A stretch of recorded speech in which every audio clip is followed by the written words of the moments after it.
apprendre chauffeur, c'est sentier. Oui, c'est ça, lui. Oui, non, tu vas me dire, nous pouvons dire, chaque coach est d'ailleurs. On n'est pas avec eux, mais on n'a pas commandé pour être là, ouais. Deuxième fois, toi, mais de quoi, mais il va zombie. Bla, dormi, bla. Alors, quand tu es, évidemment, tu peux me faire un broconaille.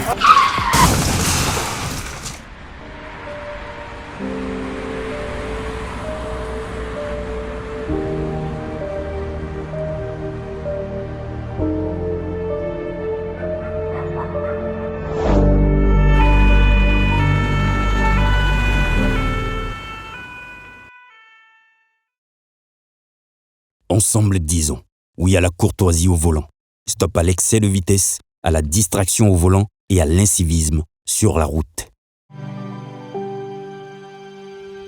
Tu viens d'avoir le bac ou tu veux te reconvertir dans un domaine d'avenir, faire le choix du numérique et rejoindre l'école supérieure d'administration, d'économie, de journalisme et des métiers de l'audiovisuel, ESAE. De nouvelles filières sont disponibles dès cette rentrée: informatique et multimédia, informatique industrielle et maintenance, réseau informatique et télécommunications, système informatique et logiciel, sans oublier les filières initiales: administration générale, administration des finances, administration des affaires, sciences juridiques, sciences économiques, sciences de gestion, journalisme et métiers de l'audiovisuel. ESAE est disponible sur 4 sites: Cotonou-Badjoumendé, Cotonou-Akpakpa, Abomey-Calavi et Parakou. Pourquoi choisir l'ESAE? Des formations conçues pour le marché de l'emploi, des enseignants expérimentés et passionnés, des infrastructures modernes avec équipement de pointe, des opportunités de stage et d'emploi garanties. Les inscriptions sont en cours et les places sont limitées. Ne rate pas ta chance.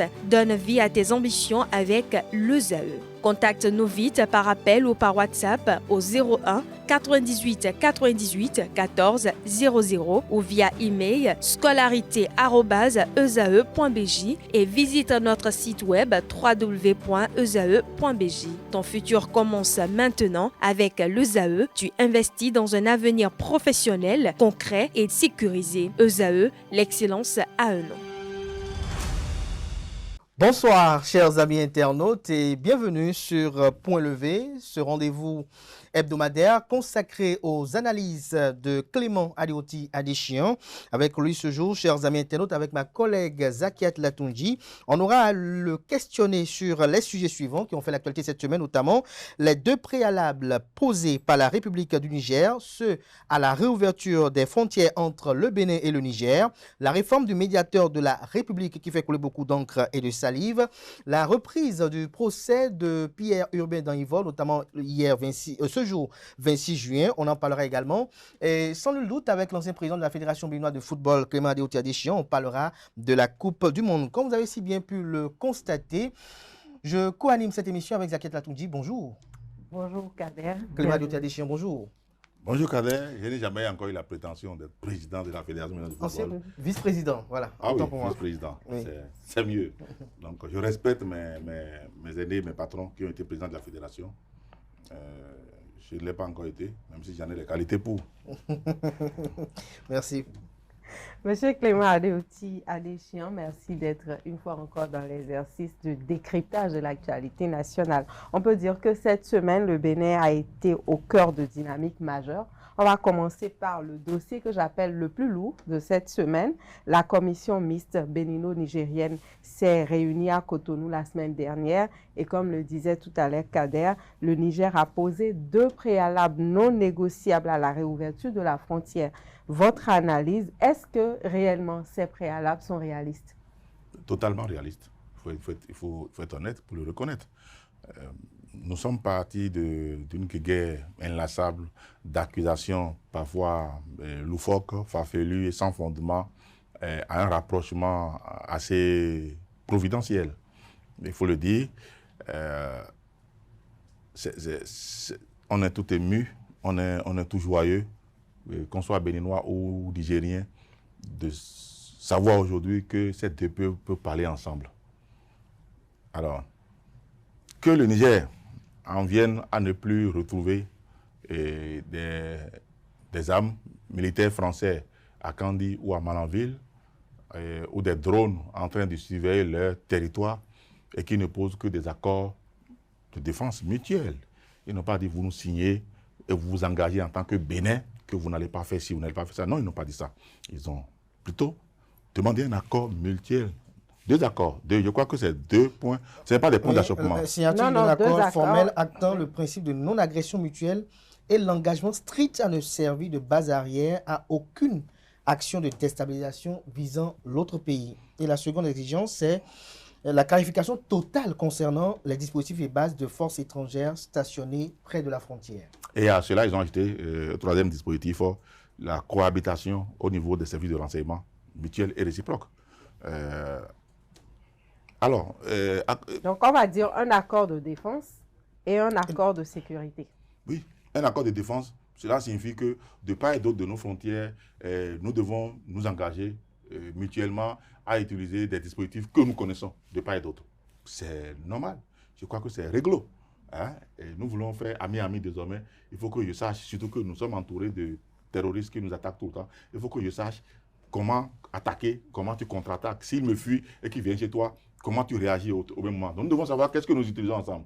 Et deuxième accord qui est important, nous devons savoir est-ce qu'on a des amis en commun ou des amis non en commun qui seraient en train de partager toi ton espace près de ma frontière éventuellement. Il faut que je sois au courant de ça pour savoir que il y a quelqu'un qui n'est pas mon ami mais qui est sur son territoire. Ils n'ont pas dit, comme ils le disaient avant, nous ne voulons pas avoir des Français sur le sol béninois. Ils sont beaucoup plus flexibles aujourd'hui. Très flexibles. Ils n'ont pas dit, nous ne voulons pas avoir des Français. Comme le Bénin n'a pas dit, nous ne voulons pas avoir des Russes sur le sol nigérien.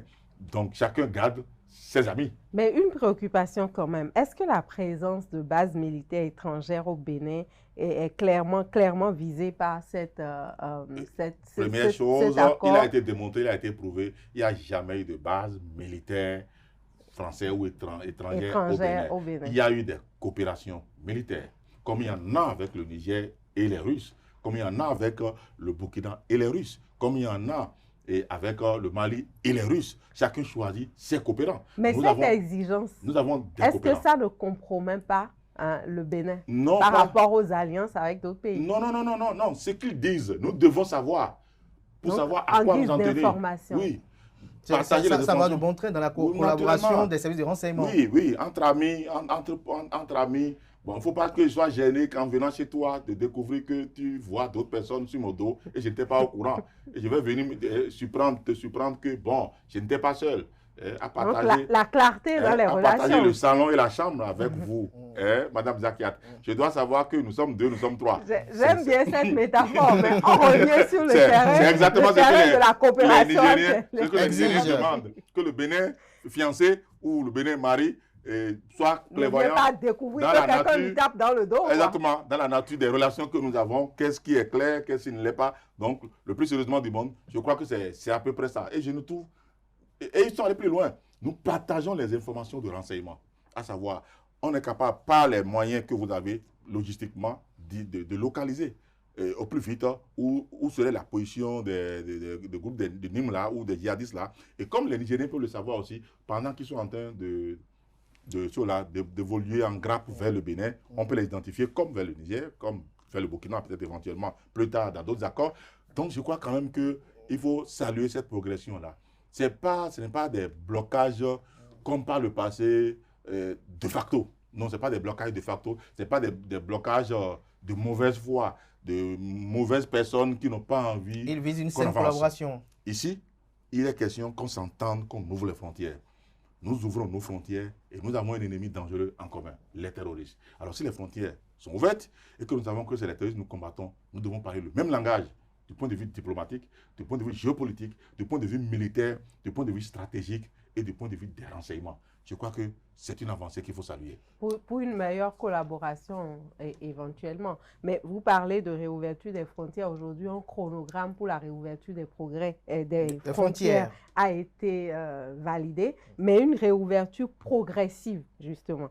Est-ce que concrètement, cela signifie que les populations... Qu'est-ce que ça signifie pour les populations et les commerçants? Lorsqu'on parle de réouverture progressive.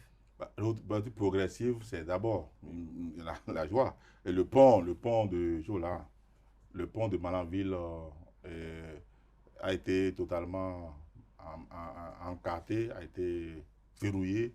Il y a des tracteurs d'un côté, il y a des blindés d'un autre. Il faut commencer par déplacer. Fermer entièrement l'accès. Exactement. Donc, on ne pouvait passer que par le fleuve. Le fleuve marchait. Le fleuve a toujours marché régulièrement.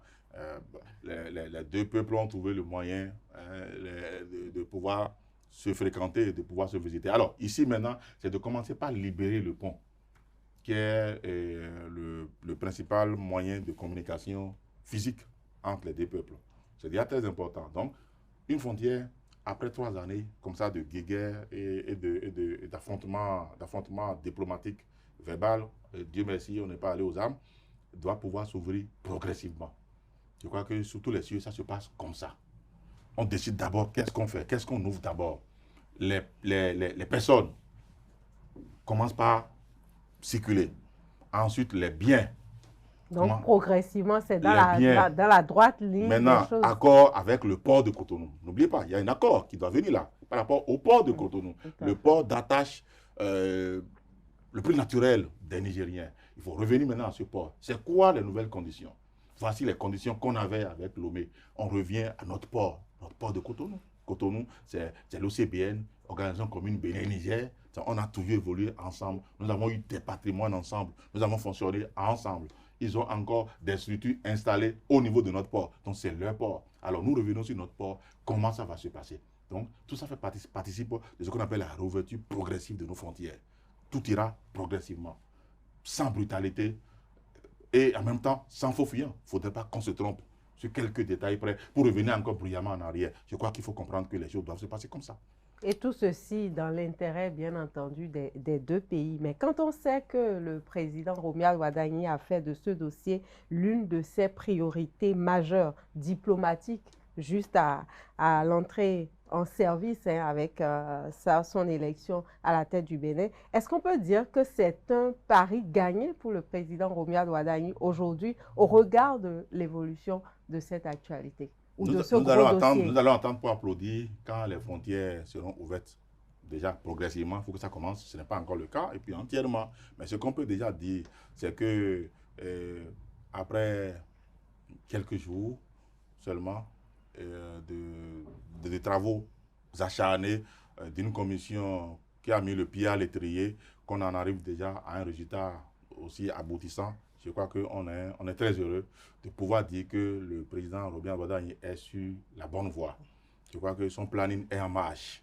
Mais attendons d'abord pour lui tirer satisfait d'avoir nos frontières totalement ouvertes.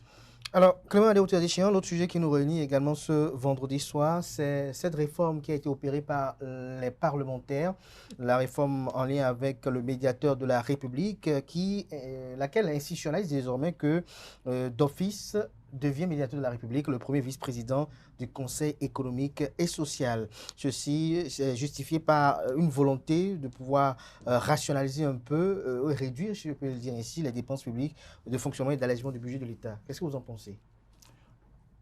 Alors, ce que je peux dire d'abord d'entrée, ça ne concerne pas le médiateur qui est en place, qui a fini déjà son mandat. Et ça ne concerne pas non plus le vice-président actuel, je crois que c'est Amouda. Et ça ne le concerne pas non plus. Amouda, oui. Alors, leur mandat est terminé, leur mandat est fini déjà en août, donc ils seront nettoyés. On va installer une nouvelle équipe au CES. Au CES, au Conseil économique et social, oui. Alors, et avec un nouveau bureau. Et c'est à partir de ce bureau maintenant que le nouveau vice-président devient le médiateur de la République. Alors, ce qu'il faut d'abord commencer par dire par là, c'est qu'enfin, on vient de reconnaître que le médiateur n'a jamais servi à rien, en réalité. C'est à peine une institution que vous oubliez. Je ne sais pas, citez-moi 2 ou 3 dossiers où vous êtes fiers de dire, oui, grâce au médiateur de la République, nous avons eu des dossiers qui ont été ébranlés et que cette institution a résolu. Pourtant, c'est une institution qui existe, qui a un directeur de cabinet, qui a tout un organigramme, un secrétariat, un personnel qui fonctionne, qui grouille de monde à Porte-Nouveau, mais en réalité, ça ne sert à rien. Mais comme on le dit, en tant que médiateur, tout se passe beaucoup plus dans la discrétion. Ce n'est pas des dossiers qui sont traités au vu. Mais il faut comprendre qu'au Bénin, que le Béninois n'est pas du genre à régler ses problèmes toujours dans la douceur et dans la discrétion. Lui, il a un problème, il veut que ça se règle. Le bien ne fait pas toujours du bruit, comme on dit. Oui, ben, sauf que quand on est le Béninois aime bien, quand il est victorieux dans une situation, que ça se sache. Qu'il crie victoire. Qu'il crie victoire. Alors, donc, je n'ai pas encore eu souvenance. Il y a peut-être certainement des situations, des gens qui saisissent le médiateur, qui forcément n'a pas une force. Vous savez, le médiateur de la République n'était pas dans la Constitution. Ce n'est pas une institution constitutionnelle, c'est une institution qui a été fondée par décret. Et je crois que c'est ça qu'on est en train de résoudre maintenant aujourd'hui pour le remettre à sa place. Comme ce n'est pas une institution constitutionnelle, il faudrait que désormais, pour continuer quand même pas donner primauté à ceux qui aiment bien les négociations en douceur, comme vous le dites, que ceux qui préfèrent les passages en force par la violence, par les tribunaux, de continuer par leur permettre d'avoir une chance de gérer tout ça par l'institution CES. Alors, ce qui va se passer, c'est que le médiateur de la République désormais n'est plus le chef de lui-même autonome. Le médiateur de la République devient maintenant un sous-chef parce qu'il est le vice-président d'un président du CES. Alors, son pouvoir, pendant qu'il doit pouvoir jouer son rôle de médiateur, c'est que désormais, il doit pouvoir recevoir ordre d'un président du CES, désormais. Ce qui limite probablement ses chantations. Il n'a plus, pendant qu'il doit peut-être recevoir des dossiers de médiature qu'il doit gérer, pendant ce temps, son président du CES peut programmer des activités urgentes et immédiates. Parce qu'il est encore vice-président. Parce qu'il est vice-président du CES. Alors, voici les blocages qu'on aura. Il ne sera pas un médiateur heureux. Il ne sera pas un médiateur budgétisé à part entière. Il ne sera pas un médiateur qui pourra avoir une institution à part. C'est un médiateur qui va pouvoir utiliser les institutions disponibles au niveau du CES. Son secrétariat particulier, en tant que président, vice-président du CES, servira à recevoir les dossiers. Son bureau au CES sera le bureau qui lui servira à organiser ses audiences. C'est pas ça.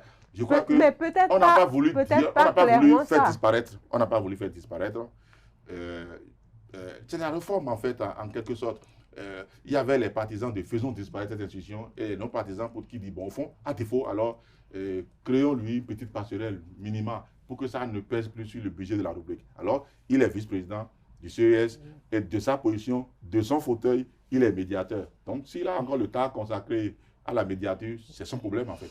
Alors, lorsqu'on parle du médiateur de la République dans sa nouvelle forme, là, actuellement, tout de suite, lorsqu'on parle d'abord de cette institution, on pense tout de suite au frère Melchior, à Albert Thévo Edré, qui est quand même l'un des grands artisans qui ont institutionnalisé cette institution-là. L'essence de cette institution était de répondre à des besoins. Est-ce que dans cette nouvelle monture de cette institution du médiateur de la République, est-ce que les besoins seront toujours réglés ou on a juste voulu contenter pour ne pas supprimer? Oui, les besoins sont toujours là, en fait. L'objectif, c'est quoi? Est-ce que tous les problèmes que nous connaissons aujourd'hui, nécessairement, doivent se résoudre devant les tribunaux? Quand vous prenez, par exemple, les problèmes d'ordre commercial, les contentieux au niveau du commerce et des affaires, la Chambre de commerce a prévu une chambre de médiation, par exemple, qui fonctionne à merveille. Il y a beaucoup de litiges qui sont évacués au niveau de cette chambre de médiation rapidement, où chacun comprend qu'il a intérêt à lâcher de l'Est, à payer ce qu'il doit payer, à lâcher ce qu'il peut lâcher, que d'aller perdre de l'argent avec un avocat, que d'aller devant les tribunaux dans une procédure qui peut durer 5 ans, 10 ans. J'en sais quelque chose. Et ils font confiance à la médiation, à la chambre de litige de la chambre de commerce. C'est évident qu'on a à gagner, on a sérieusement à gagner, à retenir d'avoir... En passant par le médiateur. D'avoir un médiateur, parce que, comme vous le dites, il y a suffisamment de problèmes qu'on n'est pas obligé de médiatiser, qu'on n'est pas obligé d'aller exposer devant les juridictions. Il y a des problèmes qu'on peut gérer en coulisses, qu'on peut gérer en sourdine. Entre autres, par exemple, il y a plusieurs institutions, il y a des chambres qui existent, qui ont des chambres de médiation, on n'est pas au courant, en fait.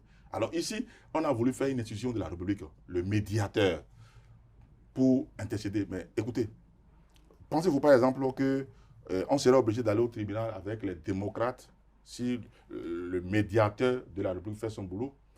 Le médiateur de la République, par exemple, aurait pu, par exemple, convoquer les acteurs, les démocrates, les écouter, faire des propositions.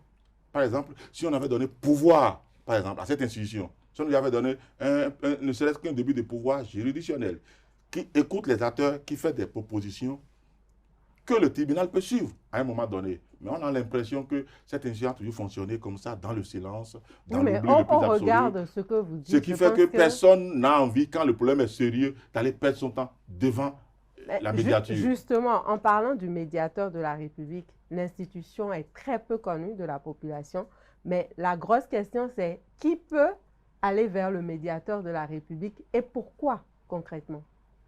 Oui, absolument. C'est ça le problème. C'est pourquoi je dis, on a pris longtemps à se préoccuper du gros budget que consomme la médiature en général, que de se préoccuper. Il a toujours son budget encore. Que de se préoccuper en réalité de son fonctionnement, de l'instance même. D'abord, et de l'impact pour la population, voie de recours, son pouvoir, l'impact, qui peut, qui doit, et quelles sont les forces de coercition de cette décision à un moment donné. Alors, il y a plusieurs choses à dire, à redire par rapport à ça. Et personne ne s'est préoccupé de ventiler ses prérogatives, de faire connaître aux populations, non, n'allez pas au tribunal, venez devant le médiateur de la République, vous aurez gain de cause. Je peux faire un rapport.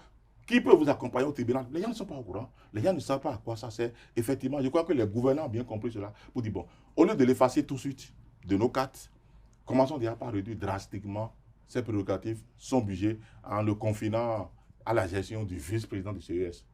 Mais je crois qu'on a pris des années et des années au Bénin à ne pas communiquer réellement. Pourtant, le médiateur de la République pensait en ce moment effectivement pas... Albert Thévois-Edré, le renard de Dregbe, est parti d'un constat que parfois on perd notre temps à aller devant les juridictions judiciaires à régler des problèmes qui n'en valaient pas la peine que de le résoudre avec une institution flexible qui propose des solutions qui satisfassent tout le monde. C'était évident, c'était réel.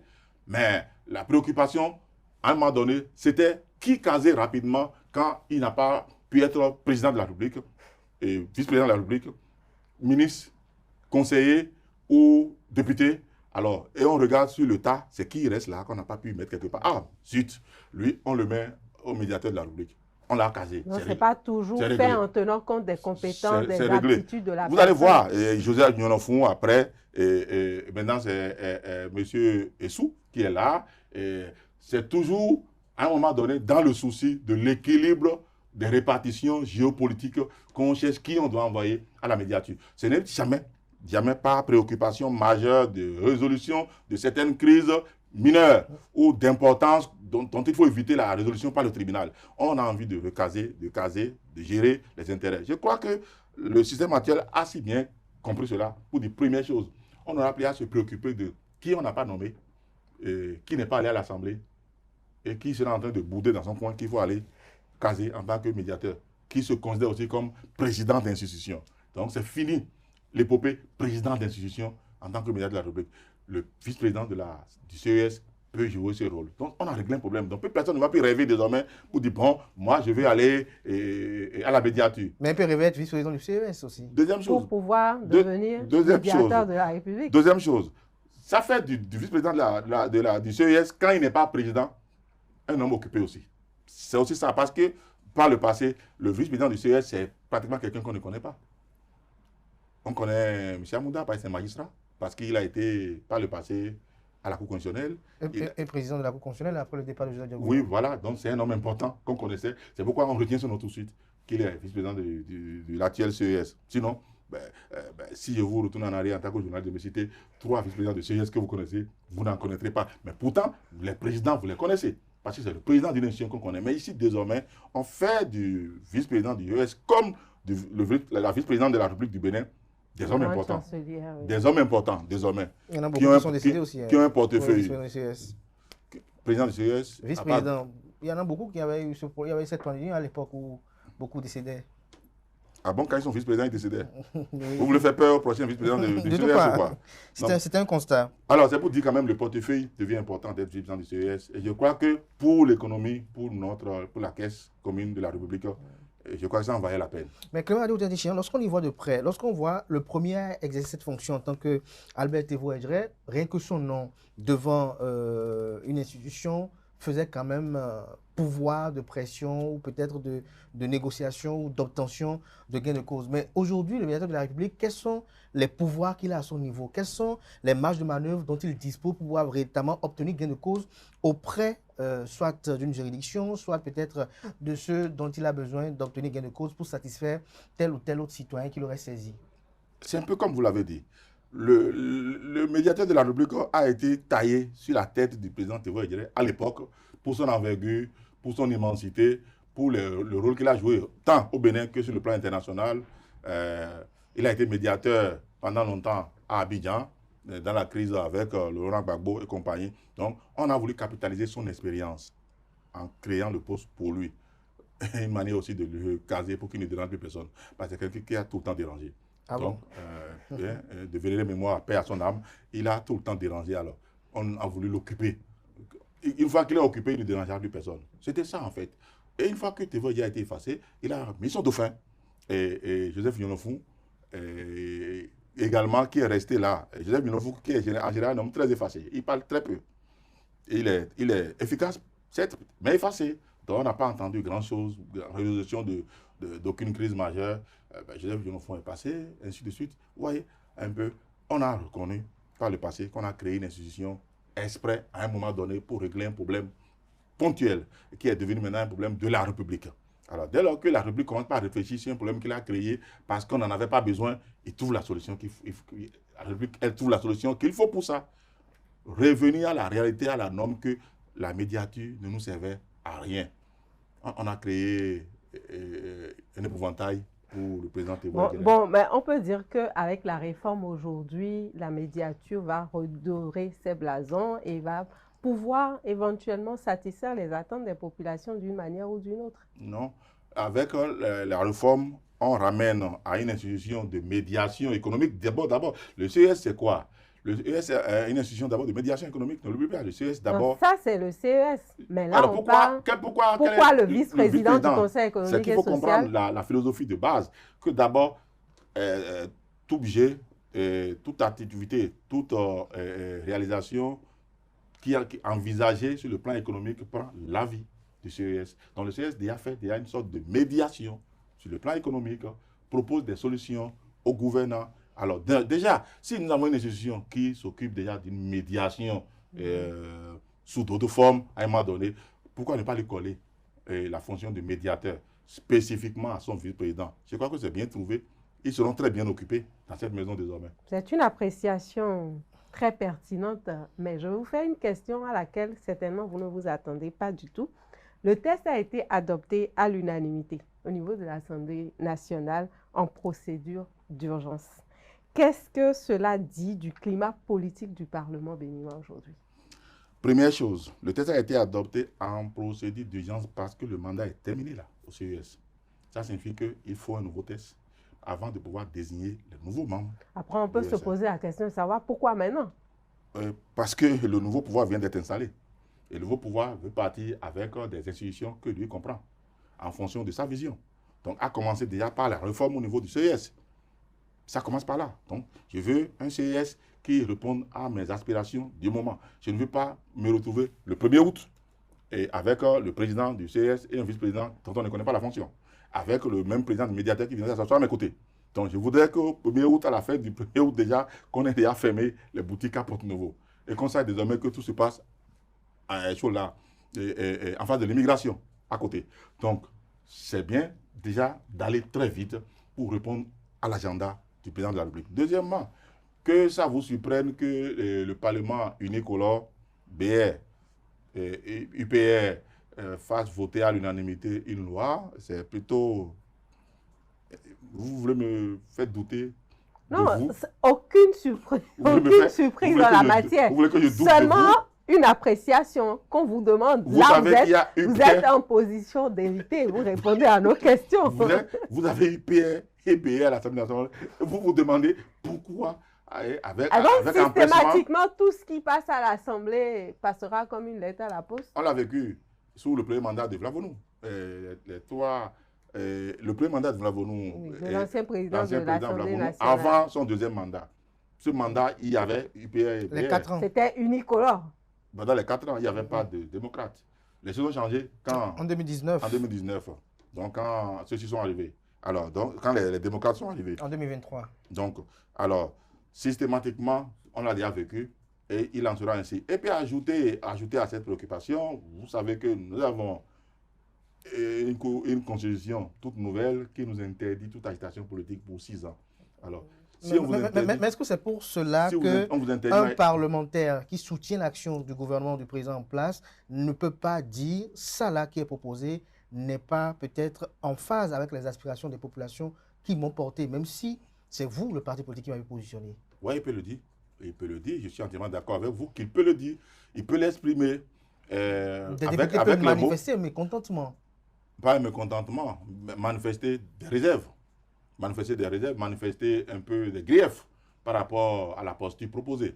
Mais pas forcément un violent mécontentement comme on pourrait le voir par le passé. Est-ce que quelque part on n'est pas dans une sorte de régence ou une sorte d'institutionnalisation des acteurs politiques, dans le sens où lorsque il y a une volonté politique, tout le monde s'y plie, même au mépris de ses ressentis ou de sa conviction politique. Alors que les députés ont déjà accepté de voter la Constitution qui interdit tout activisme politique pendant 6 ans, ils ont déjà accepté de se fondre à cette volonté, à ce particularisme qui fait de nous désormais des observateurs pendant 6 ans. Heureusement, les journalistes parlent, vous parlez, des invités peuvent parler. Dans les limites qui nous sont tracées aussi. Qui nous ont tracé aucune limite. Bon, dans le respect du code d'éthique et de déontologie. C'est ce que nous faisons là. Nous analysons les situations telles que cela se présente à nous dans tous les sens possibles. On n'a pas limité, on ne nous a pas muselés. Donc on n'est pas offert. Mais nous respectons notre métier, votre métier, tel que cela puisse se faire logiquement sans pouvoir faire entrave ou entorse à la loi. Ceci dit, mais les hommes politiques ont choisi cette posture-là. C'est leur choix. Mais est-ce que lorsqu'un acteur politique dit, bien qu'il ait peut-être porté l'actuel président de la République au pouvoir, bien qu'il ait soutenu, bien qu'il continue de le soutenir, est-ce que lorsqu'il dit que cette monture, par exemple, du médiateur de la République ne sera pas efficace, est-ce qu'il devient de suite dans une activité politique? Non, je ne crois pas, non. Et la tribune de l'Assemblée nationale offre à tous les députés de pouvoir exprimer vaillamment toutes les opinions qu'ils portent. À condition, on a entendu quelques-unes cette semaine. Voilà, à condition qu'il y ait une opinion à porter. Et ne croyez pas parce qu'il y a eu fusion, le fusion ne suffit pas ballonnement. Non. Fusion ne suffit pas que toutes les bouches vont se fermer. Il y aura toujours des députés qui aiment porter la parole. Il y aura des députés qui vont vouloir parler, qui vont vouloir se faire entendre. Et le plus sérieusement du monde, vous en entendrez. 7 ans, c'est beaucoup pour que tout le monde se taise. Les députés parleront. Alors, sauf que quand vous devez parler, il faut dire des choses justes. Il faut savoir parler. Des choses audibles, des choses agréables à entendre, des choses qui permettent de dire ouf. Des choses bien pensées. Ça, c'est bien dit. Effectivement, on n'avait pas vu ça venir. Ça, nous attendons que des députés le fassent ainsi. C'est pour ça qu'ils sont allés à l'Assemblée nationale. Ils ne sont pas allés s'asseoir pour être des caisses de résonance. La Constitution n'a pas dit qu'ils sont des caisses de résonance, de pouvoir. Ils sont des élus du peuple. Et le peuple attend d'eux que de temps en temps, ils réveillent le gouvernement sur des actions oubliées, qu'ils réveillent le gouvernement sur des actions qui piétinent, qu'ils réveillent le gouvernement sur des situations de méprise ou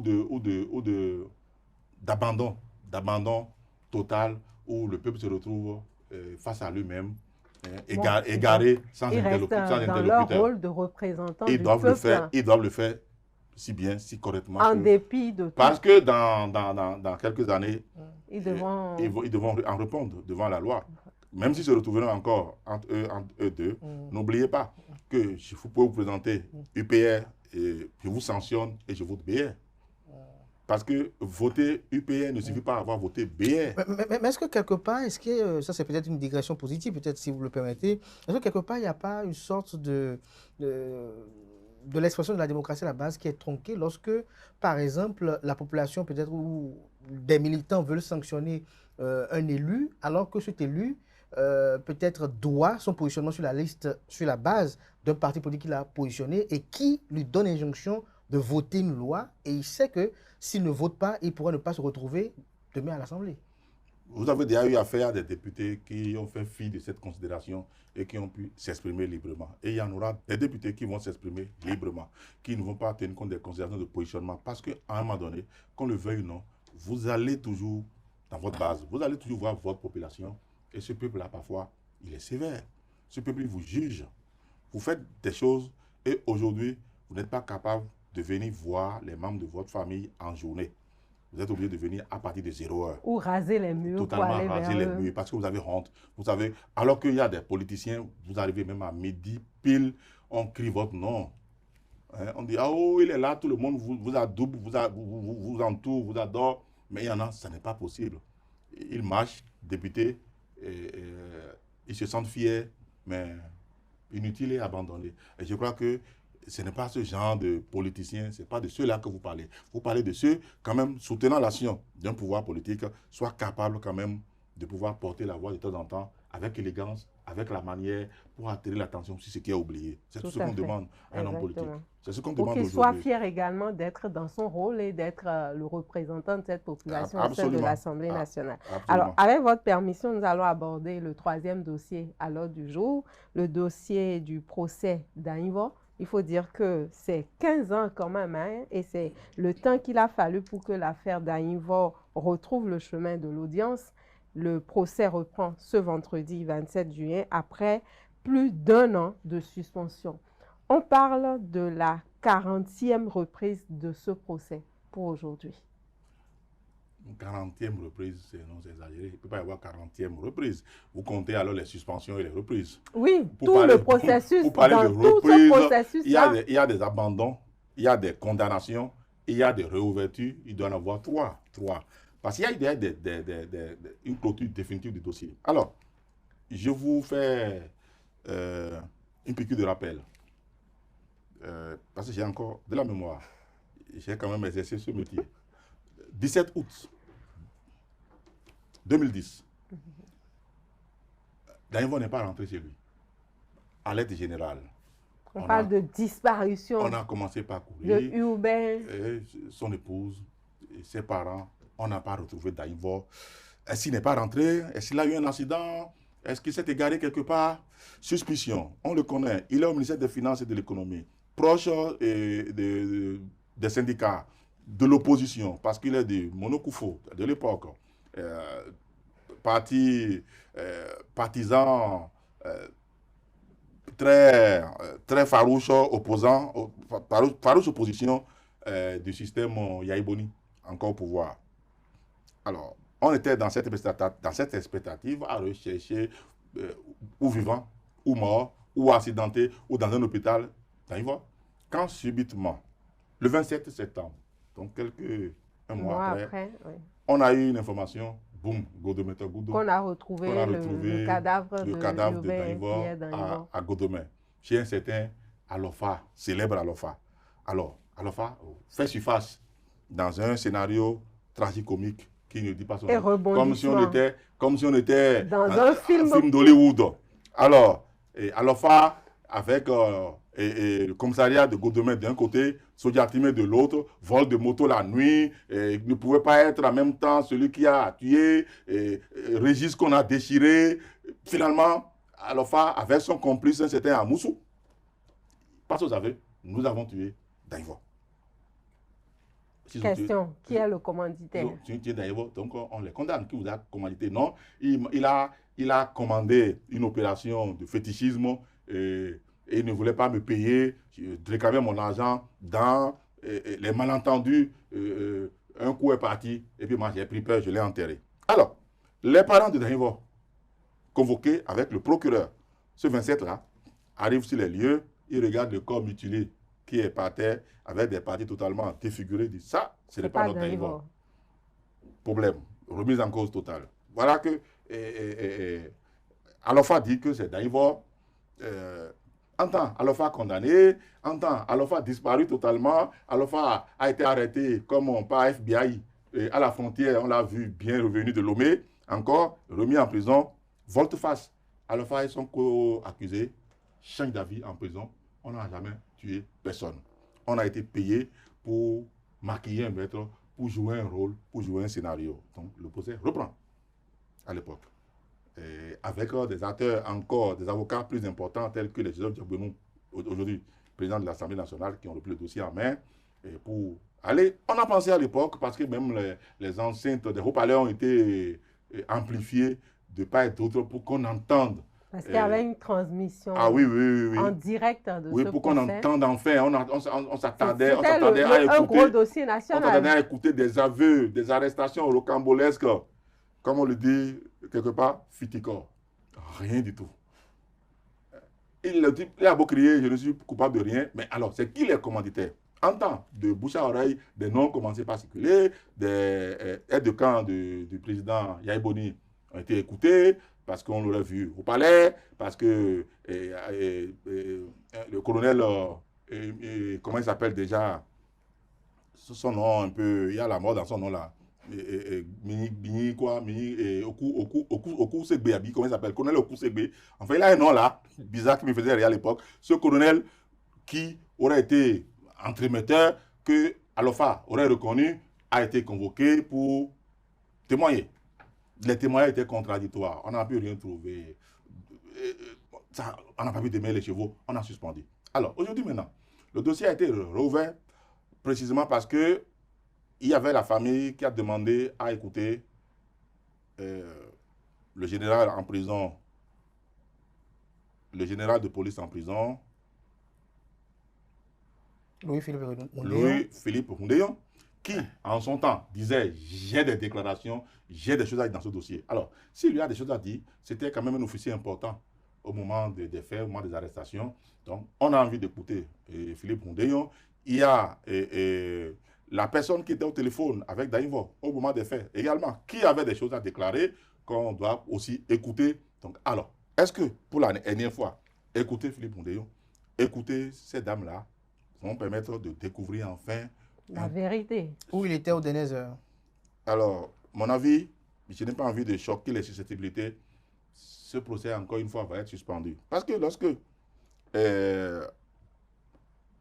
du système Yahi Boni, vous êtes revenu dans le système Talon, du système Talon, vous êtes revenu dans le système Wadaï, et que quand les dés se jouent, quand les cartes s'entremêlent, c'est que dans le système Yahi Boni, tu as joué un rôle plus ou moins dans le dossier. En temps, à force d'évoluer, on découvre que c'est un élément important du système Talon.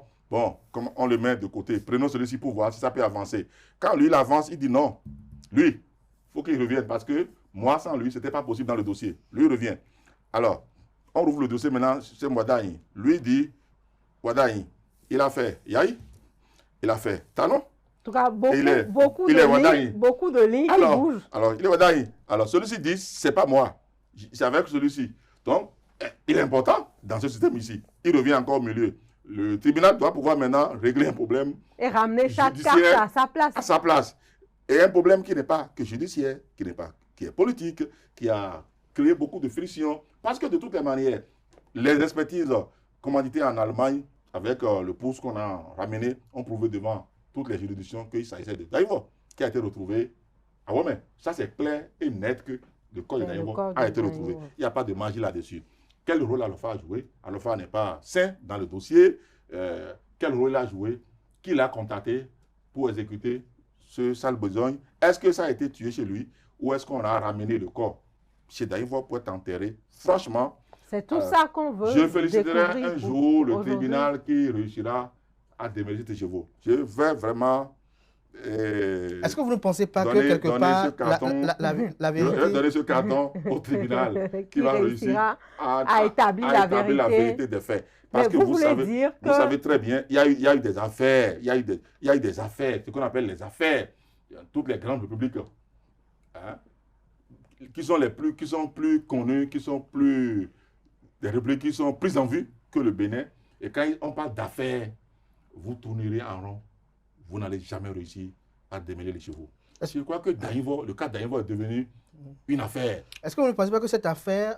de 2010 quand même à 2026. Est-ce que vous ne pensez pas que la vérité est bien connue par peut-être une frange de personnes au regard de leur position dans le temps et peut-être en raison des implications et des personnes qui pourraient être impliquées dans ce dossier-là, pour ne pas qu'il y ait des interprétations politiques, on ne veut pas peut-être les évoquer et qu'on tourne en rond. Heureusement, je ne connais pas la vérité.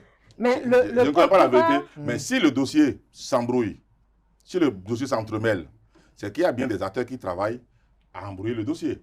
Il y a bien des acteurs qui travaillent à ce que les vrais coupables ne soient pas connus. Il y a bien des acteurs, il y a des gens dont on a besoin pour témoigner directement, qui ont disparu du pays, qu'on n'a pas retrouvés, qui sont partis sans trace. Tout à fait. Sont-ils partis d'eux-mêmes ou les actes ont aidé à s'effacer temporairement de sorte qu'ils ne viennent pas témoigner au tribunal? Ce que je sais, c'est que je sais que ce dossier, quelqu'un ne peut pas être mort, on ne peut pas avoir identifié un corps mutilé avec des frappés avec un objet contondant. C'est bien visible quand on a vu le corps que ce n'est pas quelqu'un qui est tombé de crise cardiaque ou d'un AVC ou de rupture d'anévrisme, c'est quelqu'un qui a été frappé, qu'on a trouvé. Donc, l'expertise l'a révélé. Donc, ça signifie quand même qu'il y a eu bagarre quelque part, il y a eu brutalité, il y a eu mort, donc il y a eu assassinat. Il ne peut pas y avoir assassinat sans qu'on ne sache pas. Depuis 25 ans, non, depuis 15 ans, 16 ans aujourd'hui, qui a tué? Avec 3 régimes successifs, on a connu le 6. Comme je vous ai dit, si les hommes qui ont travaillé changent de position. Mais ce qui est intéressant ici, et qui pourrait quand même aider les uns et les autres à voir plus clair, probablement, à resituer les positions des cartes. Vous jouez bien avec les cartes là, pour expliquer ce qui se passe. Le procureur a déclaré que la procédure est en état de recevoir un jugement. Est-ce qu'on peut vraiment y croire cette fois-ci? Moi, non. C'est pourquoi je dis... Ah, vous n'y croyez pas? Non. C'est quoi? Vous espérez qu'il y a quelqu'un qui doit venir... On va finir par condamner des innocents. On va condamner des intermédiaires lointains. On ne va jamais remonter au vrai coupable. Parce que le vrai coupable, ça va être difficile à trouver. Parce que les vrais témoins ne témoigneront jamais.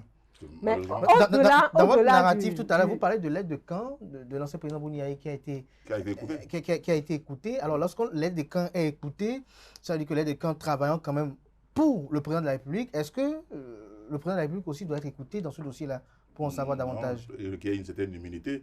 Il faut lever l'immunité. Il faut aller devant la Cour de justice. C'est très compliqué de remonter à ce niveau. Et à aucun moment, l'aide de camp n'a jamais dit que le président est impliqué. Donc, vous savez, parfois, vous êtes président de la République, il y a des gens qui travaillent, qui s'agitent, qui commettent parfois des choses, vous n'êtes pas au courant. C'est ce que je dis, et je ne dis plus rien, parce que je ne sais pas. Bon, stratégiquement et politiquement correct. Je ne sais pas. Mais il faut dire quand même que, le plus sérieusement du monde, ce dossier n'était pas si compliqué pour qu'on l'entoure d'autant d'embrouillamini. S'il est entouré d'embrouillamini, c'est que c'est fait exprès. Parce que un de mes profs disait, pourquoi faire simple quand on peut faire compliqué? C'est qu'on a choisi dans ce dossier. Donc parfois on décide de faire compliqué, oui. Même quand tout est simple. Quand on peut faire simple, c'est qu'on a choisi dans ce dossier de faire compliqué au lieu de faire simple. Et je comprends parfaitement ça. Mais alors, au-delà du verdict... Et on file du boulot au parquet, au procureur et au juge. Je crois que quand ils vont rentrer, ils ramassent leur dossier, ils quittent le prétoire, quand ils se retrouvent dans leur arrière-cour, je crois qu'ils doivent pouffer de rire eux-mêmes. Franchement, est-ce qu'on doit revenir chaque fois devant ces gens-là pour ce dossier-là? Parce qu'on n'a rien en fait, on nous fait tourner en rond. Mais justement, au-delà du verdict, qu'est-ce que ce procès dit de l'état de la justice béninoise? Est-ce que ça ne met pas vraiment à nu les insuffisances éventuellement? J'en sais rien. Je vous donne un exemple. Ce n'est pas la première fois. Le juge Korovi a été sauvagement assassiné. On a fait au moins 3 procès, coup sur coup. Des gens sont en prison pour dire qu'ils n'ont jamais touché à Korovi. Les gens disent toujours que les assassins de Korovi sont toujours en liberté. Prenez l'excellent ouvrage de Franck Potier, et le président que vous avez remplacé à l'UPMB. Tout à fait. Prenez son ouvrage. Talon d'Achille. Il a écrit un ouvrage parce qu'il était reporter au matinal au moment des faits. J'ai lu son document. Et il a fait un très bon boulot. Quand vous regardez un peu les enquêtes, comment parfois ça a été bâclé, comment des témoins qui ont reconnu les faits que telle personne l'aurait fait sont obligés de bégayer devant le tribunal. Et vous allez comprendre qu'il y a des affaires qui tombent devant les tribunaux et qui se noient, tout simplement. Paix à l'âme du disparu. Est-ce que parfois la chancellerie s'y mêle? Il dit paix à l'âme de celui qui est mort. Bon, affaire d'État. On finit avec le dernier dossier. La Coupe du Monde. En instance, justement, la Coupe du Monde. Un sujet que vous attendez. On le laisse passionnant, passionné, hein, acteur du football. Qu'est-ce que vous voulez savoir? Coupe du Monde, respiration finale, peut-être? Non, c'est pas encore la respiration finale. On est à quelle étape là maintenant? Et les troisièmes matchs de poule qui détermineront ce qui passe en 16e de finale. Moi, ce qui m'intéresse, ce n'est pas les autres, c'est les pays africains. C'est les pays africains qui m'intéressent. Alors, Et enfin, si on fait référence à votre analyse dernièrement, nous avons 10 pays africains. les Africains jouent bien. Absolument. Là, à l'étape actuelle, tout le monde n'a pas encore fait son troisième match. Nous avons déjà la Côte d'Ivoire qui a fini deuxième devant l'Allemagne, qui s'est fait ridiculiser par l'Équateur hier seulement. La Côte d'Ivoire est passée en 16e de finale. L'Afrique du Sud, qui a mal commencé, qui a pris une raclée face au Mexique, a été vraiment la grosse surprise. L'Afrique du Sud est passée deuxième de son groupe et est qualifié. Le Ghana, vous avez vu, qui a rudoyé proprement l'Angleterre, n'a été l'arbitre qui est devenu subitement aveugle avec sa VAR, parce que j'ai suivi le commentaire de l'entraîneur, le sélectionneur du Ghana, on lui posait la question, mais ce pénalty-là qui n'avait pas été sifflé, qu'est-ce que vous en pensez? Il dit la VAR était en récréation. Je crois que si la VAR n'était pas en récréation, le Ghana aurait gagné l'Angleterre. De toutes les manières, ce match nul, ajouté à la victoire contre le Panama, qualifie le Ghana. Le Ghana est également qualifié. Alors, l'Égypte a gagné son match, a pris 3 points. Normalement, avec 3 points, vous pouvez être qualifié avec un peu plus d'effort dans leur match qu'ils joueront entre aujourd'hui et demain. Demain, je crois, ils vont être qualifiés aussi. Je vois l'Égypte passer.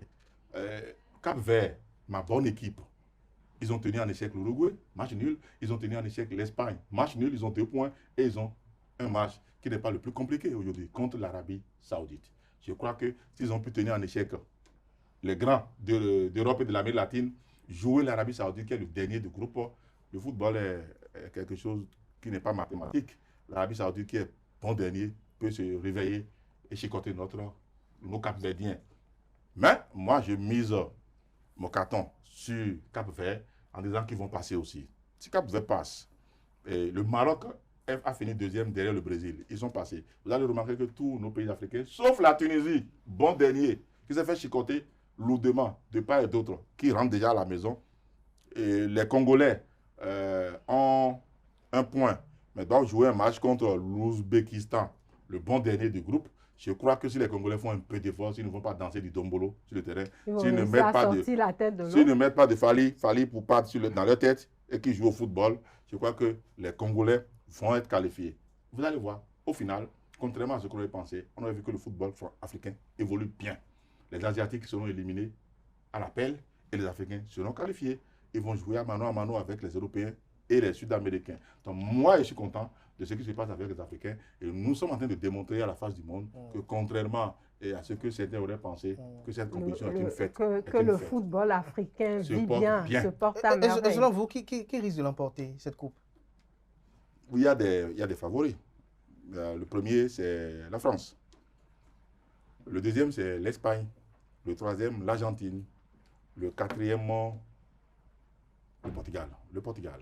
Sans oublier les effets de surprise, hein, parce que les matchs restent encore à jouer. Toujours. Mais vous allez voir quand même que le carré d'as va se jouer. L'Espagne, le Portugal, la France, l'Argentine avec un Lionel Messi tout feu tout flamme, qui est le meilleur buteur actuellement avec 5 buts de la compétition. Il a 39 ans et il a encore les feux d'un jeune de 18 ans. C'est incroyable ce monsieur.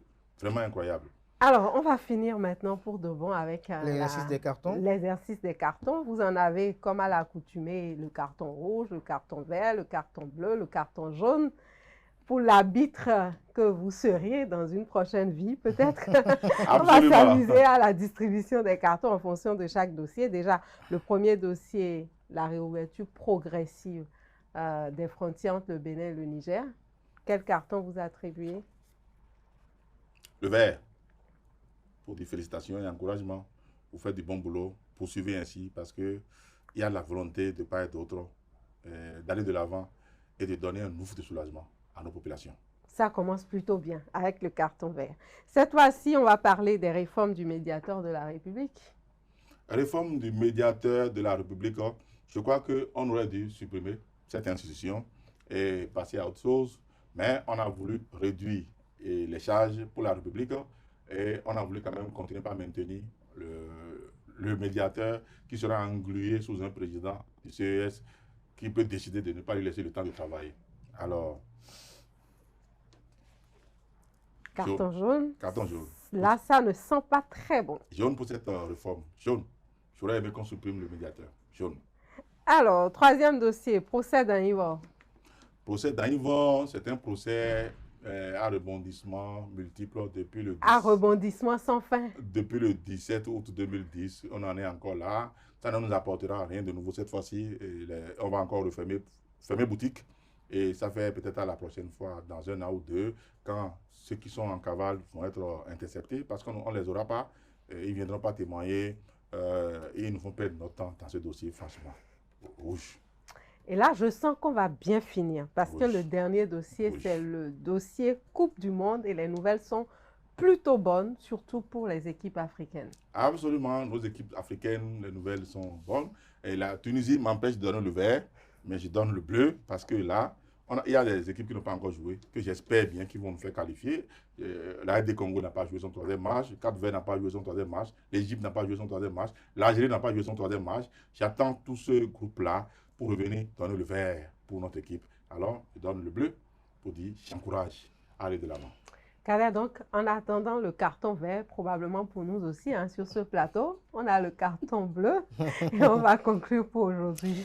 Merci à vous, Zaket Latondier, pour l'exercice. Clément Adeoti Adéchian, merci. Je rappelle à nos amis internautes que vous êtes le fondé du groupe de presse ESAE. Merci à vous, chers amis internautes. C'était Point Levé ce vendredi soir. Portez-vous bien.